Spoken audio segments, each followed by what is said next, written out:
Hi. ഇതുപോലുള്ള oil bottles എല്ലാവരുടെയും വീട്ടിൽ കാണും. പക്ഷേ ഇത് ക്ലീൻ ആക്കാൻ ഭയങ്കര ബുദ്ധിമുട്ടാണ്. ഇത് ഞാൻ കുറേ നാൾ മുൻപ് യൂസ് ചെയ്ത ഓയിൽ ബോട്ടിലാണ്. കുറേ നാൾ ഞാനിപ്പം യൂസ് ചെയ്യുന്നില്ലായിരുന്നു. അപ്പം ഈ ഓയിലും ചെളിയും എല്ലാം കൂടെ പിടിച്ച് ഭയങ്കര സ്റ്റിക്കി ആയിട്ടിരിക്കുകയാണ് ഇപ്പോൾ. അപ്പോൾ ഇതെങ്ങനെ ക്ലീൻ ആക്കാം നോക്കാം. ആദ്യം ഞാൻ ഇച്ചിരി കല്ലുപ്പാണ് അതിനകത്തോട്ട് ഇടുന്നത്. അപ്പോൾ 1-2 സ്പൂൺ കല്ലുപ്പ് ഇടുക, പിന്നെ കുറച്ച് ബേക്കിംഗ് സോഡ ഇടുക. അത് കഴിഞ്ഞിട്ട് നമ്മൾ ഡിഷ് വാഷിംഗ് ലിക്വിഡ്, അതായത് പാത്രം കഴുകുന്ന ഏതാണേലും അത് യൂസ് ചെയ്യാം.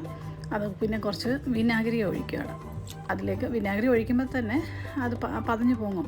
അതിനകത്തോട്ട് കുറച്ച് ചൂടുവെള്ളം കൂടെ ഒഴിക്കുകയാണ്. ചൂടുവെള്ളം ഒഴിച്ചിട്ട് നന്നായിട്ട് ഷെയ്ക്ക് ചെയ്യുക. ഇതൊരു 2 മണിക്കൂറൊന്ന് മാറ്റി വയ്ക്കുക, അതായത് അനക്കാതെ വയ്ക്കുക. അപ്പോഴത്തേക്ക് അതിലുള്ള ചെളിയെല്ലാം കൂടെ ഇളകി വരും. 2 മണിക്കൂർ കഴിഞ്ഞിട്ട് ആ കുപ്പിയിലുള്ള വെള്ളം ഒരു പാത്രത്തിലേക്ക് ഒഴിച്ച് ഇതിൻ്റെ ക്യാപ്പ്, ഈ കുപ്പിയുടെ ക്യാപ്പ് കുറച്ച് നേരം മുക്കി വയ്ക്കുക. അപ്പോൾ ഈ 10-20 മിനിറ്റ് മുക്കി വെച്ച് കഴിയുമ്പോഴത്തേക്ക് അതിലുള്ള ചെളിയൊക്കെ ഇറങ്ങും. അതൊരു ബ്രഷോ എന്തെങ്കിലും വെച്ചിട്ട് നന്നായിട്ട് കഴുകുക. അത് കഴിഞ്ഞിട്ട് ഇതിൻ്റെ പുറവും സ്ക്രബ്ബർ യൂസ് ചെയ്ത് നന്നായിട്ട് കഴുകുക. എന്നിട്ട് നന്നായിട്ട് വാഷ് ചെയ്തെടുക്കുക.